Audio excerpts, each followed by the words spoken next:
Bonjour, mon nom est Annie. Je fais cette vidéo pour vous dire combien on est abusé dans le monde du travail au Canada et l'impact surtout que ça a sur les gens.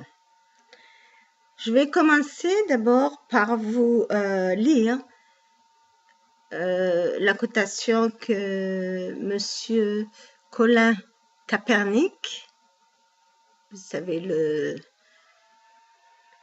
jeune de NFL, lui dit croyez en quelque chose, même au prix de sacrifier tout. J'ai tout sacrifié.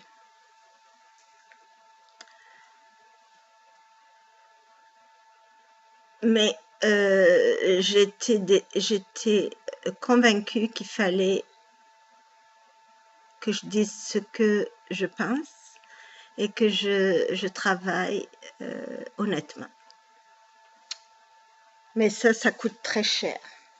Si vous croyez que ça coûte cher seulement dans les pays du tiers-monde, vous n'avez rien vu. Alors, je vais vous dire où je travaillais. Je travaillais donc à la banque TD pendant 11 ans. 11 ans et quelques mois. Presque 12 ans.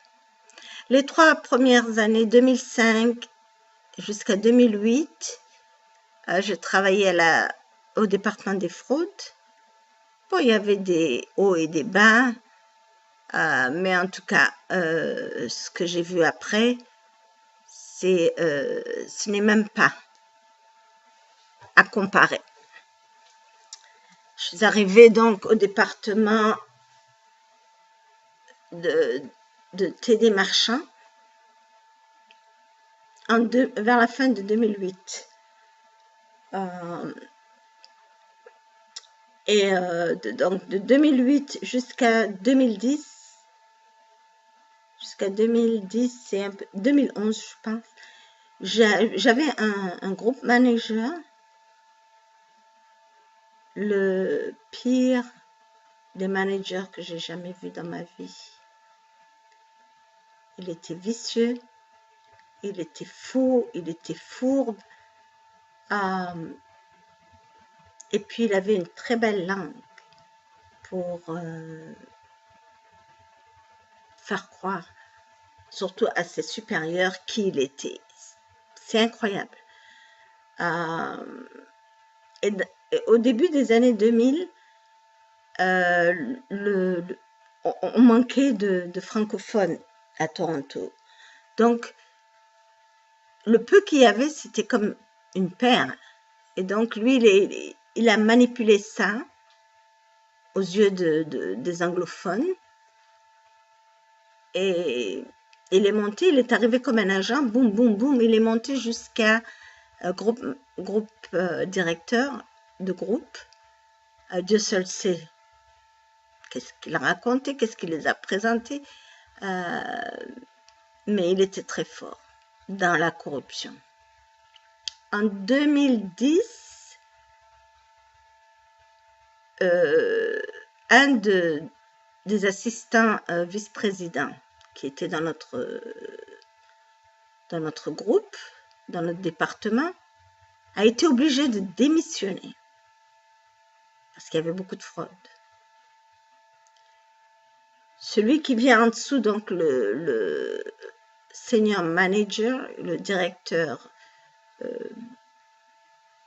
plus vieux là, lui aussi est obligé de démissionner et de partir. Et bien sûr, ce groupe manager et toute sa ribambelle derrière lui, eux aussi ils se sont sauvés de l'endroit. Moi, ce que je me demande, pourquoi à ce moment-là, on n'a pas fait une enquête, on n'a pas regardé qu'est-ce que c'était que la fraude, on n'a pas investigué comme il faut pour mettre tous ces gens dehors. Pourquoi un pauvre assistant vice-président. Vous vous rendez compte comment il est arrivé jusque-là? Doit partir pendant que toute cette ribambelle reste encore là. Je ne sais pas ce qui s'est passé. Ils ont été, bien sûr, on les a enlevé leurs titres, ils sont descendus plus bas, mais ils ne devaient même pas rester au boulot. En tout cas, ils sont tous restés. Mais ils ne sont pas partis loin. Ils sont restés dans le département des marchands, mais équipement ou fraude marchand, ou voilà, ils se sont dispersés là-dedans, mais ils sont restés quand même là, parce que c'est le département où il y a beaucoup de fraudes qui peuvent se faire, et beaucoup d'argent que vous pouvez gagner à l'extérieur. Par exemple, vous pouvez mettre un marchand, vous pouvez lui donner un appareil, puis il n'est pas sur la liste, il ne paye pas à t'aider, il ne fait rien à t'aider. Puis vous, entre-temps, vous ramassez vos télévisions chez vous, vous faites ce que vous voulez, il vous fait des cadeaux. Il y avait beaucoup de choses qu'on pouvait investiguer et regarder ce qui se passait. Mais non, ils ont fermé les yeux dessus. Ensuite, donc, il y a plein de choses, je peux même pas, ça va prendre trop de temps. Je vous dis juste ce qui me concerne. De 2011 jusqu'à 2016, donc on avait un nouveau assistante vice-présidente. Et ce fameux gars qui est parti, lui, avant de partir, il avait mis un de ses compatriotes comme directeur de qualité pour écouter les appels. Alors celui-là, il est devenu maintenant le directeur de groupe. Bien sûr, c'est la même mafia. Il a continué la même chose. Et puis il avait bien les instructions qu'il fallait qu'il soit toujours derrière moi, parce que j'étais la seule qui dévoilait tout haut ce qui se passait là-bas. Alors, ce gars-là, il a continué à m'embêter, changer mes scores. Le racisme, c'était comme un bonjour. On me traitait d'esclave devant tout le monde. Les agents qui me faisaient du mal, ils étaient récompensés. Donc, ils devaient faire tout ce qu'ils pouvaient pour avoir beaucoup plus de primes ou être récompensé. Il y en avait un qui tournait toute la journée avec une banane et me disait, moi j'aime les bananes. Je faisais même pas la liaison que de la banane au singe. Il me traitait de singe et moi je rigolais avec lui. Naïve, je comprenais même pas ce qu'il disait. Il y en a un autre qui m'a dit Obama s'est trompé, ce n'est pas la maison noire, c'est la maison blanche, et que vous devez surtout jamais oublier vos racines d'esclaves. Je peux pas vous dire. Et tout était reporté à HR, pour ressources humaines. Il y en a une autre qui m'a dit qu'on crevait de faim chez nous et qu'on nous appelait les enfants Biafra, alors qu'elle était 10 fois plus maigre que moi, mais en tout cas. Et puis sans arrêt. Mais moi, j'ai toujours dit que si on m'insulte, tant qu'on ne me touche pas, ça ne me dérange pas. J'ai toujours de quoi nourrir mes enfants. J'ai acheté une maison. Mes enfants n'ont jamais payé un franc, n'ont jamais pris un franc de dette pour étudier. Mes 2 enfants, je les ai payés l'université. Mon fils a été jusqu'au bac en neurosciences. Il a été obligé d'arrêter parce que quand j'ai été virée, on avait encore pas mal d'argent à payer pour l'hypothèque, on ne voulait pas perdre la maison.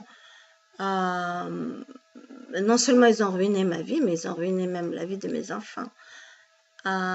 J'ai mis le peu d'économie que j'avais à mettre des gros fonds chaque année, ces 2 dernières années pour liquider la maison. Il me reste pas beaucoup. À la fin de cette année, j'ai fini complètement. Le reste de mes économies, j'ai pris des avocats pour me défendre quand on m'a viré, mais ce sont des charlatans.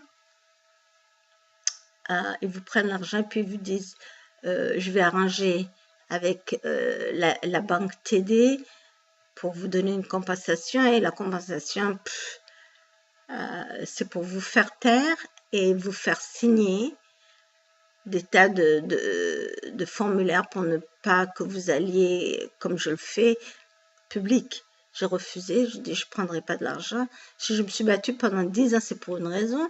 Et maintenant, même si je crève de faim, je ne prendrai pas un fonds de la TD, mais j'irai au-devant et je dirais tout ce qui se passe. Alors, de 2011 à 2013, la situation est devenue encore pire. J'ai écrit au CEO à ce moment-là et je lui ai expliqué tout ce qui se passait, que ce soit contre moi, que ce soit contre la banque. Le CEO, il a ouvert une enquête, mais comme une enquête se fait avec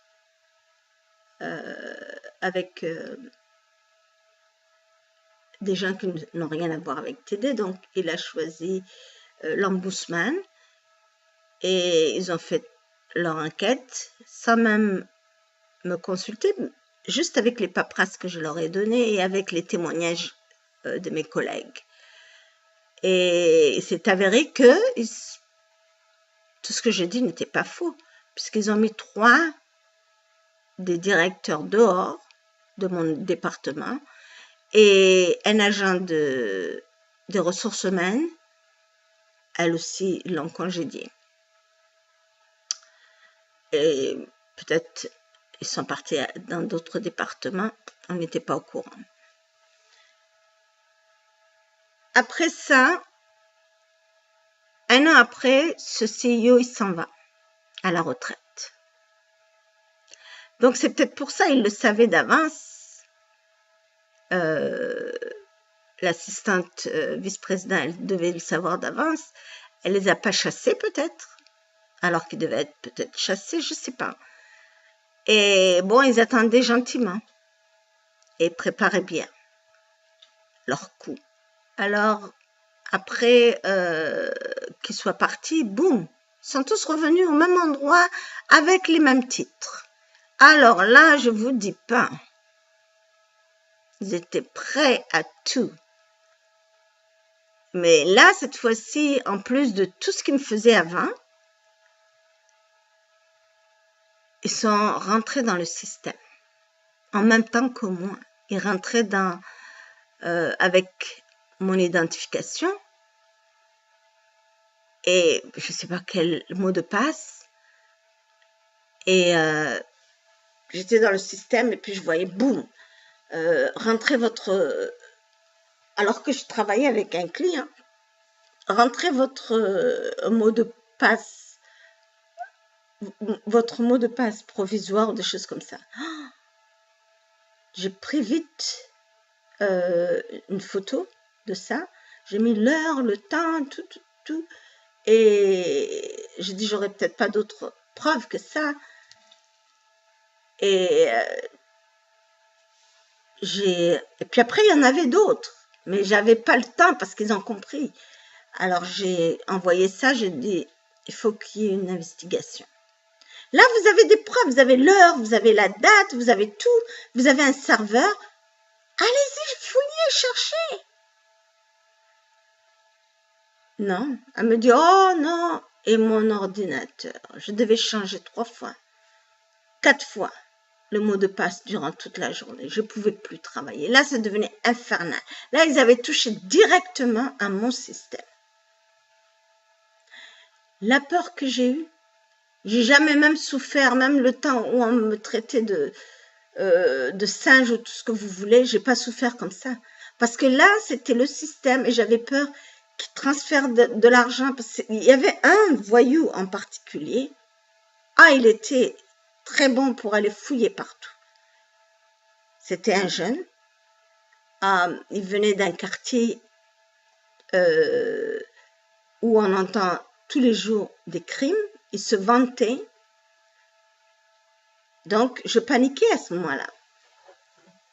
Et donc, j'ai demandé, j'ai dit, j'insiste, je veux qu'on regarde ce qui s'est passé. Ils m'ont ignoré. J'ai écrit au nouveau CEO. J'ai demandé à ce qu'on fasse une investigation. J'ai demandé tout ça. Ils m'ont envoyé, qui, vous savez, cette fois-ci, une personne de HR. Un agent comme moi. Même pas un manager ou... Juste un agent. Elle faisait le va-et-vient. Il lui mettait des agents qui allaient dire des bêtises contre moi avec elle, et puis elle me répondait pas. 3 mois passés, je l'écris, je dis mais écoutez, vous n'avez pas eu des nouvelles? Qu'est-ce qui se passe avec l'investigation? Après elle m'écrit. Elle croyait que j'allais me taire. Elle m'écrit, elle me dit tout ce que vous avez dit, toutes les plaintes que vous avez dites ont mené à rien. Ah bon? Là, j'ai dit, c'est grave. Si ce nouveau CEO ne veut pas faire quoi que ce soit, moi, je ne vais pas aller en prison. S'il transfère... Vous savez qu'il y a beaucoup de vols qui se font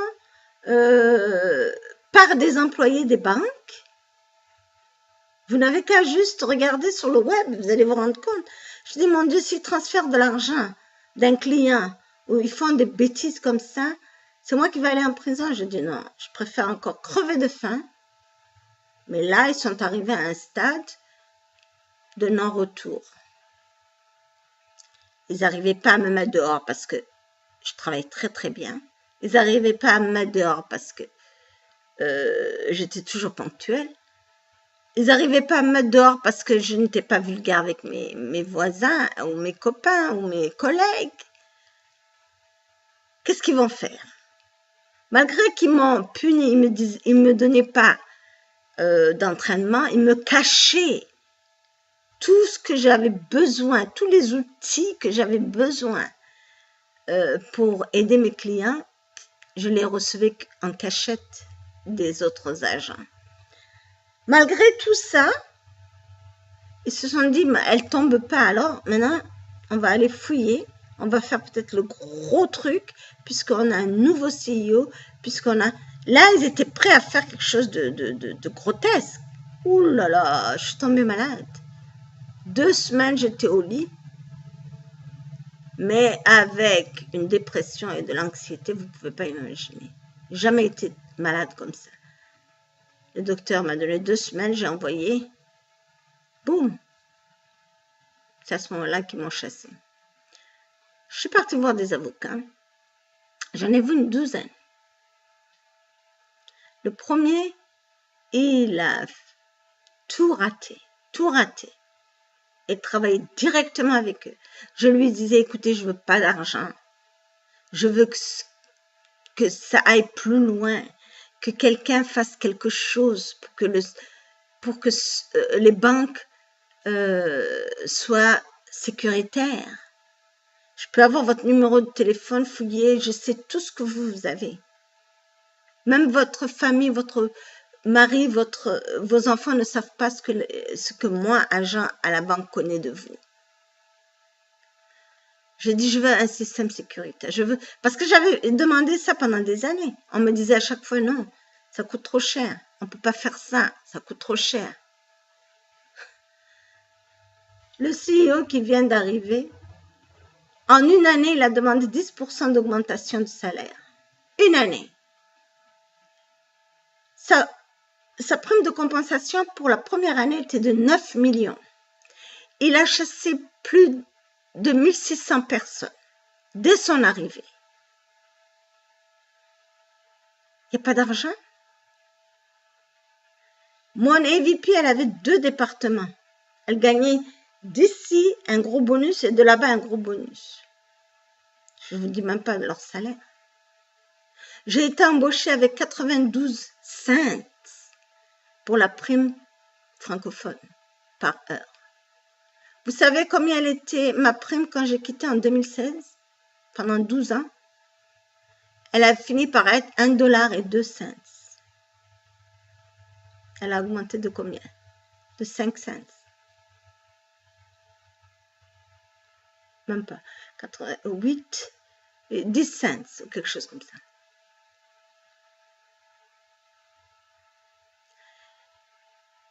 Je peux même pas vous parler des salaires, je peux même pas vous parler combien ils allaient changer mon salaire. Avant de partir, elle a essayé de me donner $450 parce qu'ils avaient fait des conneries avec mon score. Elle voulait que je me taise avec $450. J'ai dit non. Et comme ça. Maintenant, les avocats veulent vous donner un peu d'argent pour vous faire taire. J'ai dit non. Ensuite, j'ai été voir, donc, une année perdue avec les avocats. J'ai commencé donc la 2e année en écrivant au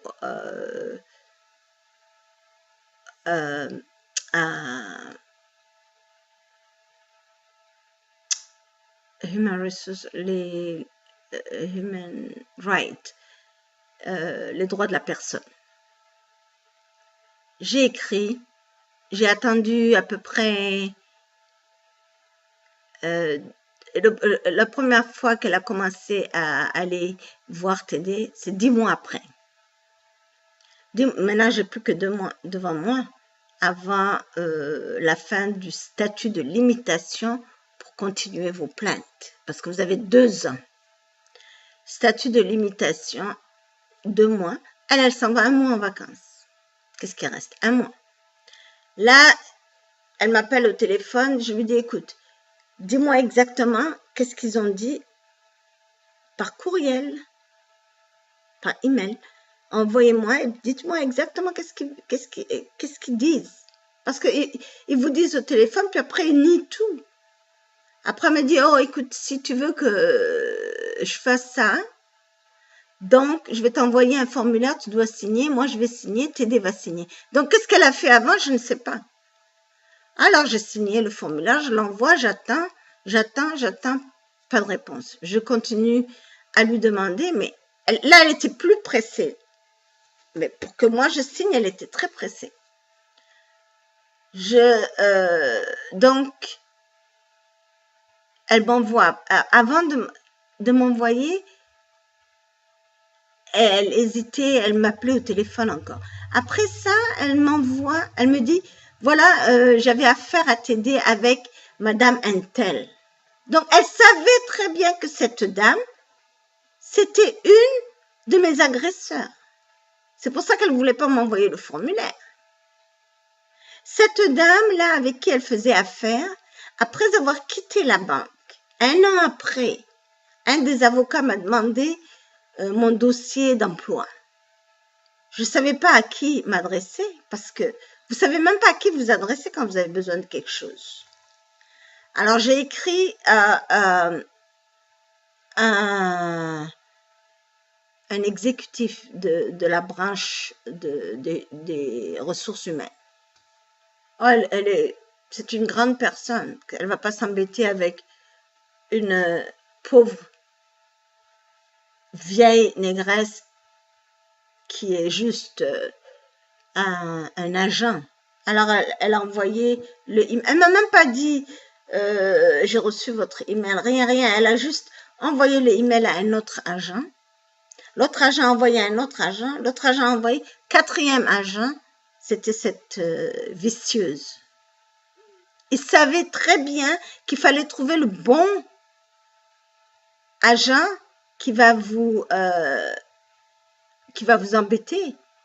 Sinon, tous ces agents avant là sont très sérieux peut-être. Ils ont trouvé celle-là. Ce sont ce qu'ils appellent des counselors. Ils sont rien, ce ne sont pas des managers, ce sont des voyous qu'on met là pour taquiner les gens. J'ai jamais vu ça. Et ça, c'est une agence que le fédéral, soi-disant, surveille ça. Mais c'est de la foutaise. Alors, elle m'écrit, elle m'envoie d'abord de la poubelle. Elle m'écrit, puis elle me dit, vous savez, la banque TD a bien fait de vous renvoyer. Je ne t'ai pas demandé si la banque a bien fait ou mal fait de me renvoyer. Je te demande mon dossier. C'est pour vous dire que même si vous êtes parti, ils continuent à vous faire du mal. Et vous avez personne où aller porter plainte. Mais je n'ai jamais vu. Et ça, c'est le Canada. Comment vous allez vous en sortir si vous avez rien, si vous êtes une pauvre noire là-bas, une vieille folle pour eux? Parce que si vous répondez et si vous vous mettez debout, vous dites non, là on vous traite de folle. Parce qu'une personne normale, elle a peur, elle dit rien. Imaginez, on est au Canada, on n'est pas au tiers-monde. Notre ministre de l'immigration, un groupe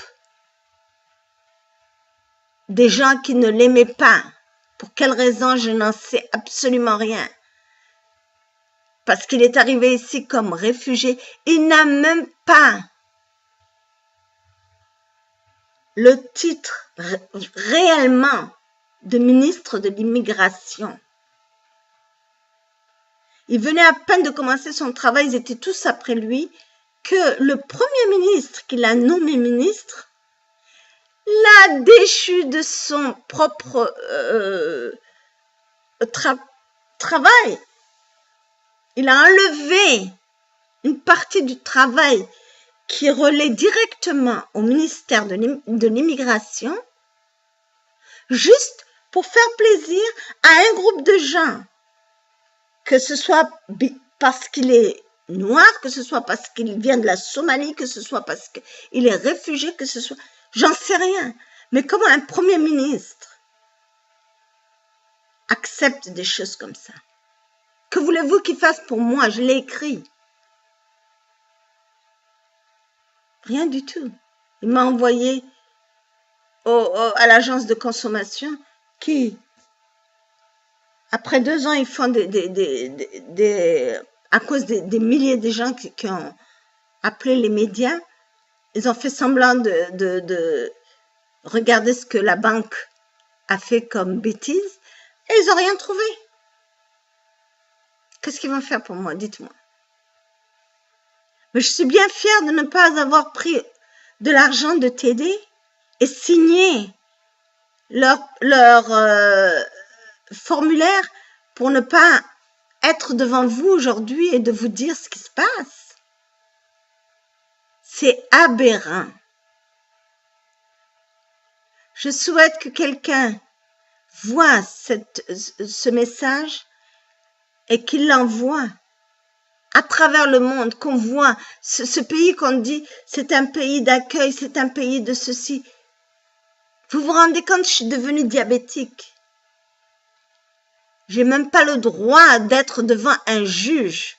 Un criminel, non seulement il paye même pas des avocats, non seulement s'il n'est pas content de sa sentence, il peut aller en appel. Un criminel. Où est mon appel? Le 20 septembre, c'est fini. Les soi-disant 2 ans. Plus rien. Mais c'est de la folie. C'est de la folie. Non seulement ils m'ont ruiné, ils ont ruiné la vie de mes enfants. Un enfant aussi intelligent qui voulait continuer ses études, il est obligé d'arrêter pour aller travailler et sauver. Au moins, on a un toit. Mais combien de gens comme moi qui sont dans la rue? Combien de gens comme moi qui ont divorcé? Combien de gens comme moi qui ont récolté des maladies chroniques comme moi à cause des injustices qui se passent dans le monde du travail? Et où vous allez? On vous dit on a mis une ligne d'écoute ici. Non, on n'a pas de ce qu'ils appellent union. Le gouvernement, il a ça. Au moins, ils peuvent aller là-bas. On n'a personne qui nous représente. Si on dit quelque chose, il faut aller aux ressources humaines. Ressources humaines, dès que vous êtes sorti, il va chuchoter avec votre manager. Boum! Vous pouvez dire adieu. En tout cas. J'en ai vu de toutes les couleurs. Alors, je vous dis que sans rentrer dans mon système, et ils m'ont dit non. Ça, c'est 2 ans après, en 2018. Vous avez une dame qui appelle la banque, voilà, et qui dit la même chose. Une de ses copines rentre dans le système. Mais là, c'est l'ombudsman qui va faire une enquête. Ils disent bien que chaque fois qu'on rentre, il y a des traces. Pour elle, ils sont partis voir. Même si ça n'a pas fonctionné comme elle voulait que sa copine soit chassée, ça n'a pas fonctionné.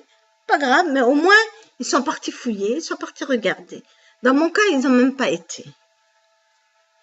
À la fin, ils l'ont donné $200. Elle a payé un avocat 2500. Mais ils l'ont pas mis dehors. Ils travaillent toujours.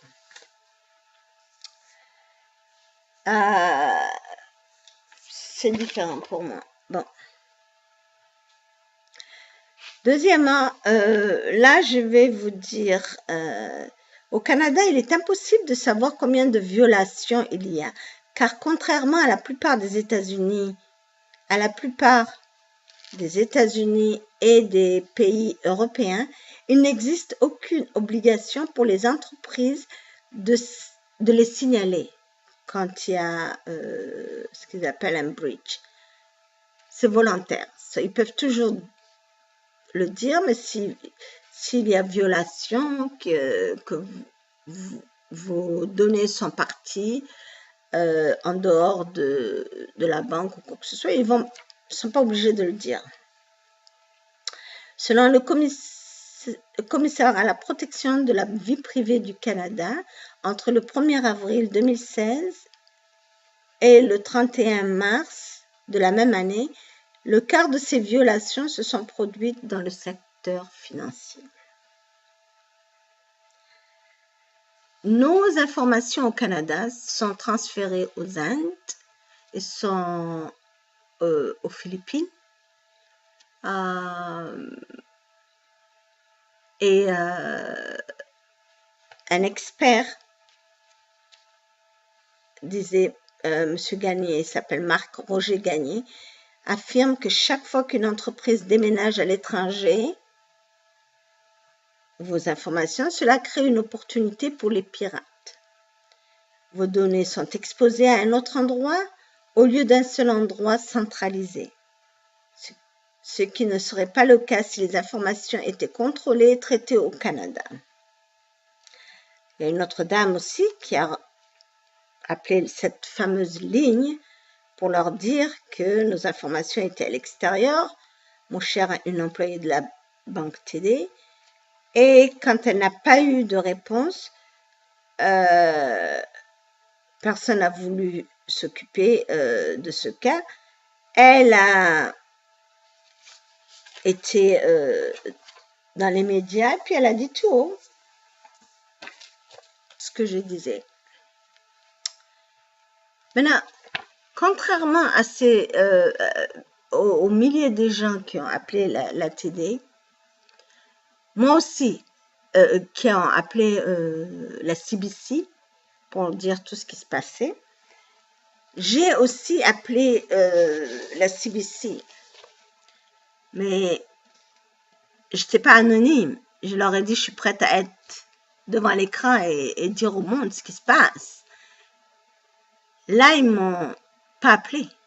Pourquoi? Parce que le Premier ministre appelle tous les matins et discute. Qu'est-ce qui va être dans les nouvelles et des choses comme ça. Je ne sais pas pourquoi, mais en tout cas, ils ne m'ont jamais contacté. J'ai même demandé à ce qu'on donne mes informations à ces gens qui ont appelé, au cas où on peut se mettre ensemble, faire une plainte collective. Cela m'aurait coûté moins cher. Ils ont refusé. J'ai tout essayé. On ne peut même pas faire... j'ai dit, ne me donnez pas leurs informations, donnez-leur mes informations. À eux de décider. Où vous avez vu des médias comme ça? Je n'ai jamais vu ça. Regardez ce qui se passe aux États-Unis. Monsieur Trump, il fait beaucoup de bêtises. Mais la population, les médias, tout le monde est réveillé. Il n'y a rien qui est sous la table. Et tôt ou tard, il va se faire coincer. Ces gens qui étaient avec lui, ils sont en prison. Il y en a qui sont en prison, il y en a qui sont encore... qui vont aller en cours. Au Canada, vous ne voyez pas ça. C'est pour ça que le monde croit que le Canada, c'est exceptionnel. C'est pas vrai. Tout est sous la table. Un premier ministre qui discute avec la CBC tous les matins, qu'est-ce que ça veut dire ça?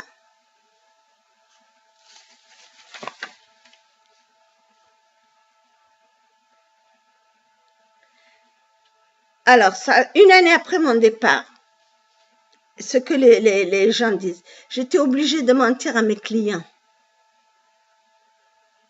La CBC affirme que des centaines d'employés dans toutes les provinces du Canada ont appelé pour dire qu'ils ont violé la loi sur la protection du client pour conserver leur emploi. Il y en a qui ont expliqué que l'environnement était comme une cocotte minute. Imaginez, empoisonné, un stress intenable. Je l'ai vécu. Ce ne sont pas des fous. Hein. Je l'ai vécu, ça. La CBC a accepté de ne pas dévoiler leur identité. Mais pour moi, ils ont refusé. Comme ça, la banque, elle peut dire... D'ailleurs, le CEO, il est venu à la télévision, il a dit que c'était faux. Parce que ces gens-là ne pouvaient pas amener des preuves et se montrer. Moi, je dis, j'amène des preuves et je me montre. Là, la CBC a refusé. Vous voyez que c'est tout du cinéma? Même la CBC qui a dit, il y a des centaines de gens qui ont appelé, elle ne peut même pas faire ce qu'elle doit faire parce que de haut, on vient, on leur dit attention.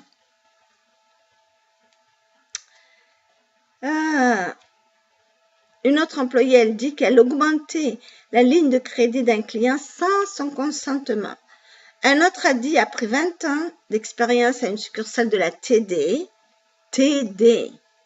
j'ai augmenté le montant de la marge de protection de crédit sans le consentement de mon client. J'ai augmenté la limite sur la carte de Visa juste pour avoir des points. Plusieurs ont écrit qu'ils étaient en arrêt de maladie et souffraient d'anxiété et de dépression. Moi-même. Une employée décrit que sa directrice se tenait derrière elle 3 fois dans la journée pour lui dire de vendre. Il vous stresse tellement que vous vous demandez que vais-je faire demain pour essayer d'avoir des ventes. Vous vous rendez compte, vous allez au lit, vous pensez à demain, comment je vais aller. Moi, je partais avec des crampes au ventre. Il y en a une autre qui dit, j'ai du mal à dormir. Une autre dit, elle a admis qu'elle changeait des comptes à des comptes à taux élevés juste pour avoir des ventes. J'ai mis des comptes épargne de clients dans les comptes qui ne reflétaient pas la demande du client. Je leur ajoutais des produits qui n'étaient pas nécessaires à leurs besoins, même si les clients ne pouvaient pas payer, juste pour refléter mes ventes. Tant pis pour le client.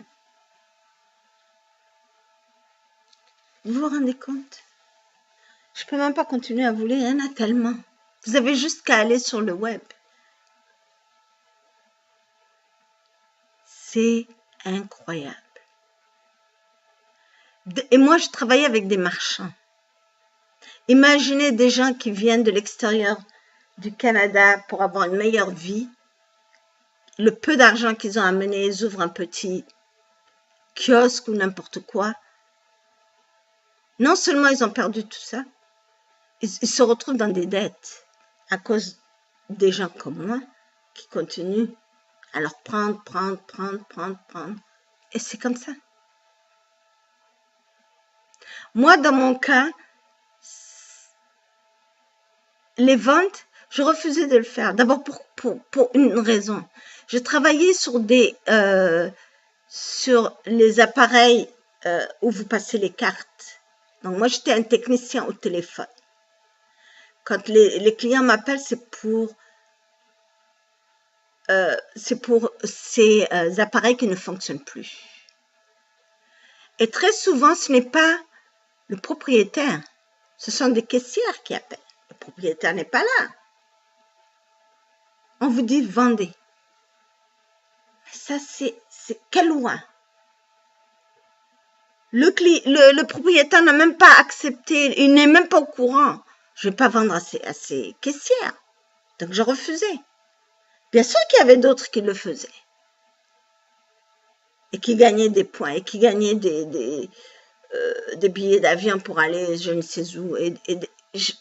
C'est incroyable. On me demandait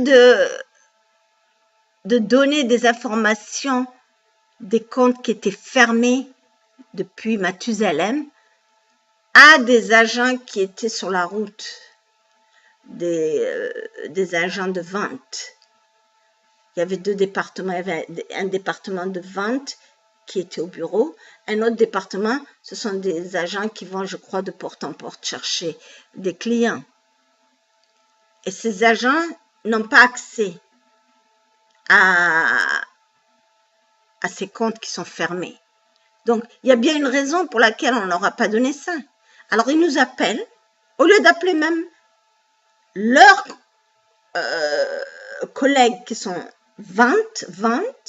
Moi, je suis technicienne, je ne suis même pas vente.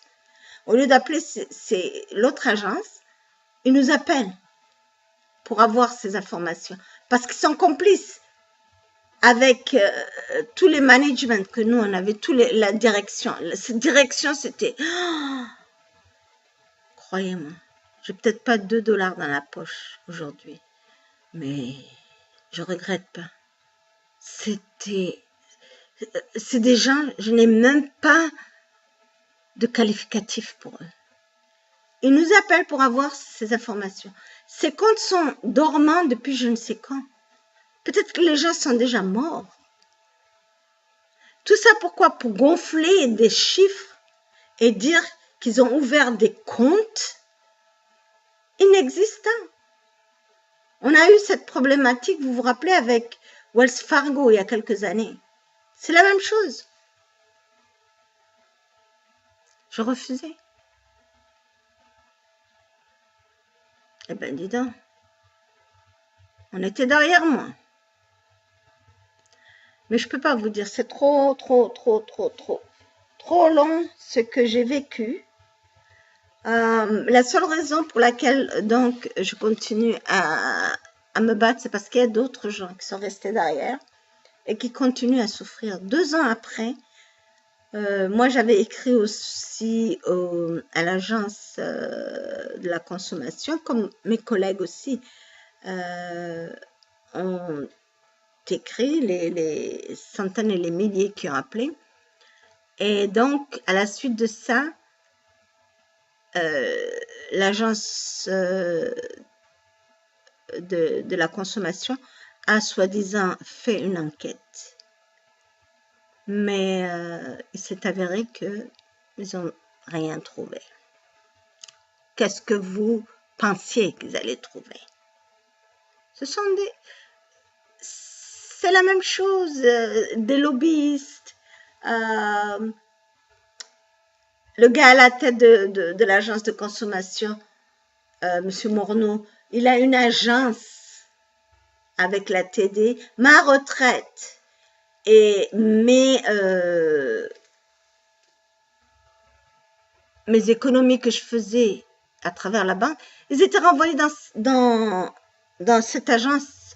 Je ne le savais même pas. Je l'ai su que quand j'ai quitté la banque.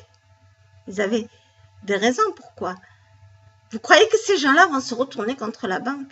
Moi, je fais ça d'abord pour vous dire tout, mais aussi pour vous demander une chose. Ici au Canada, quand on a un nouveau Premier ministre ou un nouveau cabinet, ils jurent tous de nous protéger à l'intérieur du pays et à l'extérieur du pays. Maintenant, la banque qui a tout, comme je vous disais, personne ne vous connaît comme la banque. Même pas votre famille ne vous connaît comme la banque. Si vous dites à votre mari aujourd'hui que vous allez en séminaire pour le travail et que vous êtes dans un hôtel avec votre maîtresse, la banque le sait. Peut-être que votre femme croit que vous êtes encore à l'extérieur du pays. La banque a tout. Elle a votre identité. Elle a tout. Et ces grands patrons n'ont pas de terme. Le CIO n'a pas de terme. Il ne jure pas. Ce sont des gens qui doivent aller en prison, ça, pour faire ce qu'ils font. S'il y avait plus de gens qui pouvaient aller jusque devant un juge, il y aurait eu quelque chose. Mais on ne vous donne même pas l'autorisation d'aller devant un juge. On vous dit, oh, mais si le juge il est de mauvaise humeur, un gros juge qui ne connaît pas les cas de racisme ou tout ça, il va même pas comprendre votre cas, vous allez perdre tout votre argent. Ils veulent même pas avancer le dossier. La seule médiation qu'ils veulent faire, c'est entre TD. TD s'en fout. Ils savent qu'ils ont des gros patrons, des gros avocats. Des avocats qui sont très forts. Où vous allez alors? C'est à vous que je demande parce que moi, j'ai tout fait. J'ai refusé leur corruption. J'ai parlé tout haut. J'ai écrit à tout le monde. Je suis passée dans tous les niveaux au niveau de TD pour arriver à vous maintenant. J'ai été voir des avocats avant de venir chez vous. J'ai été voir j'ai écrit au Premier ministre, j'ai écrit au droit de la personne, j'ai écrit à tout le monde. Vous êtes la dernière étape. Alors, je vais fermer maintenant, je ne vais pas vous garder plus longtemps. Je vous remercie vraiment de votre temps. J'ai peut-être tout perdu, mais pas ma dignité. Je ne fléchirai pas. Si j'avais à refaire, je ferais la même chose. Je ne suis pas malhonnête, je veux bien travailler, je veux travailler honnêtement. Mais dans les cas où ce n'est pas possible, je regrette. Je suis fière de qui je suis. Je suis fière de ce que je vaux. Et je ne vous dis pas faites ce que j'ai fait parce que vous allez payer cher. Mais collectivement, je suis sûre qu'on peut faire quelque chose.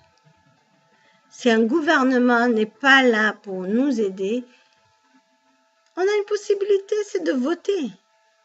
Votez! Je vous dis sincèrement, c'est la seule façon. Un premier ministre qui n'est pas capable de se mettre debout pour quelqu'un qu'il a lui-même nommé et dire non, ça s'est jamais vu. Pour quelle raison on lui enlève des tâches qui sont faites? Il n'y a aucun ministre de l'immigration avant M. Ahmed Hussein à qui on a traité de cette façon.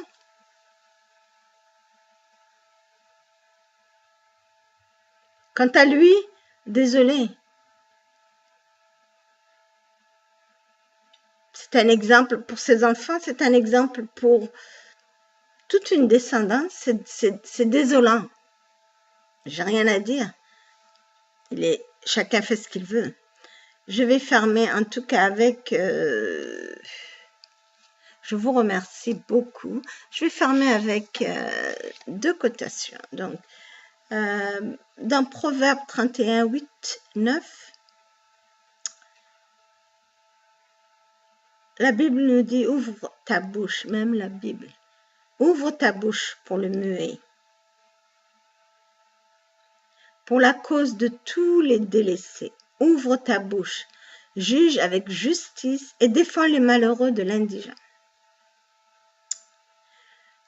Ce que je fais aujourd'hui n'amènera peut-être à rien. Mais ne pas le faire, c'est être complice aussi.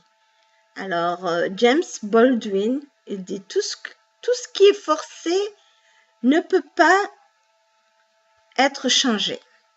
Je suis en train de forcer.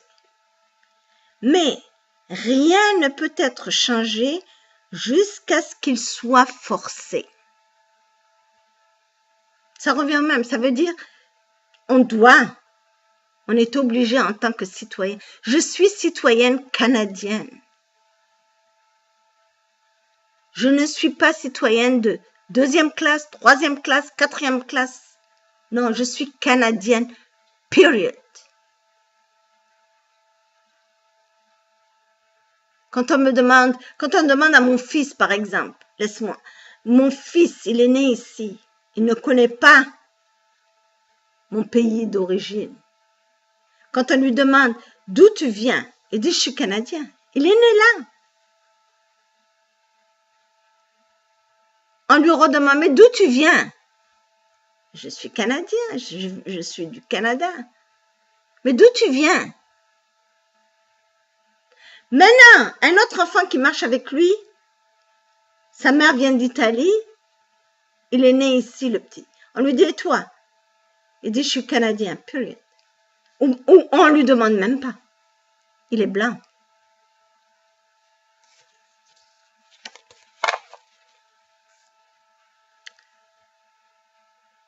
Donc, le racisme aux États-Unis, il est dans la rue, partout, tout le monde en parle. Les gens sont tous unis et ils se battent pour la même cause. Ici, le racisme est sous la table. Malheureusement, ici, la différence entre les États-Unis, c'est qu'ici, tout ce qui ont un pouvoir est raciste. Pas tous, mais dès qu'ils ont un pouvoir, là, ils peuvent vous montrer que vous devenez 2e classe, 3e classe, même si eux, ils sont minoritaires. Mais ils ont un pouvoir.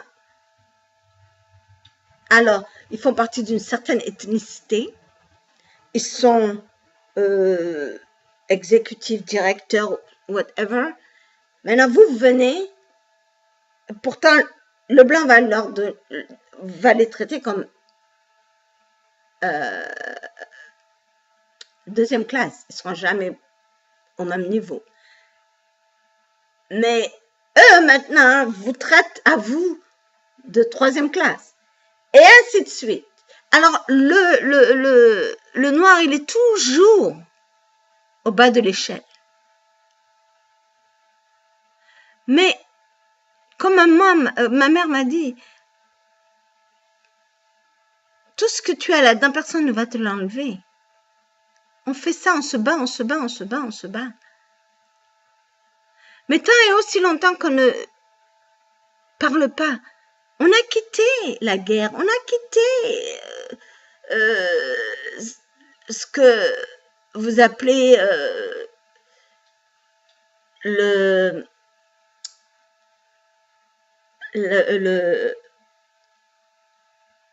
la monarchie ou quoi que ce soit. Vous avez quitté tout ça, vous êtes venu ici, vous êtes libre. Vous avez le droit de parole comme tout le monde. Et vous avez peur de parler.